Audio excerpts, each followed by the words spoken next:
নজরে ২৬-এর নির্বাচন। উত্তর দিনাজপুর জেলায় পদ্মের দাপট আটকানোই মমতা বন্দ্যোপাধ্যায়ের কাছে বড় চ্যালেঞ্জ। তাই উত্তর দিনাজপুরের একাধিক প্রকল্পে নজর রয়েছে নবান্ন। বিধানসভা নির্বাচনের আগে জেলাবাসীর স্বপ্নের প্রকল্পকে বাড়তি গুরুত্ব দিল নবান্ন। রাজ্য তৃণমূল ভবনের কাছাকাছি তৈরি হচ্ছে উত্তর দিনাজপুর জেলার নয়া ভবন। কসবা এলাকায় তৈরি হচ্ছে ভবনটি। শিলান্যাস অনুষ্ঠান সম্পন্ন হয়েছে। উপস্থিত ছিলেন উত্তর দিনাজপুর জেলার জেলা পরিষদের সভাধিপতি পম্পা পাল। প্রায় 2,08,95,000 টাকা খরচ হবে ভবনটি নির্মাণ করতে। প্রতিদিন জেলা থেকে কলকাতা শহরে বিভিন্ন কাজে আসেন জেলার বাসিন্দারা। এই ভবন তৈরি হলে অল্প খরচে জেলাবাসী থাকবার সুযোগ পাবেন।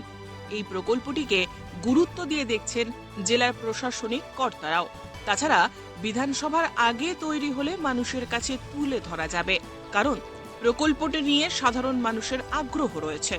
মঙ্গলবার ভূমি পুজোয় উপস্থিত ছিলেন জেলা পরিষদের সদস্য নবনীতা দাস মিত্র। এছাড়াও উপস্থিত ছিলেন উত্তর দিনাজপুর জেলার করণদিঘির বিধায়ক গৌতম পাল। ব্যুরো রিপোর্ট, উত্তরের প্রহরী।